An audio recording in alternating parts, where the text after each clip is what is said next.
Hi Pompano Beach, it's Vice Mayor and District 3 City Commissioner Allison Fournier. Today I want to talk to you about two big important projects that you're hearing a lot about. The downtown in the Northwest CRA and the McNabb House and Botanical Gardens in the East CRA. You may have received a mailer like this recently from the city. The city is on a full-blown media blitz pushing these projects on you. It's on the cover of the Sun Sentinel. There's social media posts, newsletters, roundtable discussions. The city is spending a lot of your money to push this project on you. The last time I saw anything like this, it was the Atlantic Dixie project when they were trying to sell you on that. This mailer alone cost you $50,000. I want to talk to you about a different word that begins with D. Mine's a four-letter word, and that's debt. Something that's missing from the mailers and all of the conversation is how you're going to pay for this and the risk that you are going to take on as a taxpayer in the city for these projects. The city had $41 million of debt in 2018. That was the year we passed the GEO bonds, which allowed us to address critical infrastructure needs pretty rapidly, but it also put us in a position with a couple $100 million of debt to service.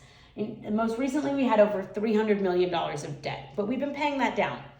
These two projects alone are expected to add $200 million of debt or debt-like obligations to the taxpayers of our city. That means we'll have over $500 million of debt. That is 12 and a half times our debt position from 2018. Our tax base hasn't grown 12 and a half times.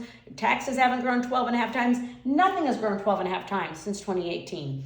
But this amount of debt is the legacy of our city management and our CRAs. The big problem is with debt comes debt service. You have to pay for this debt the second you start taking it on. And certainly there will be value accretion in the future for these projects. Our tax base will go up, we'll bring in more tax revenue, but that's 5-10 years in the future. I'm concerned about how we're going to pay for this right now. We will have almost $30 million, including the $13 million obligation for a new city hall when that hits. That's a lot of money, and I don't know where that's going to come from without increasing your taxes, which is not okay with me. I think cities should focus on the basics, public safety, paving our roads, resilient infrastructure. That's where your money should be going to, not servicing $200 million of debt that is going to enrich developers and consultants. That is risky, and that is not the role of a city. We shouldn't do that with your tax money, and I won't. Thanks for listening.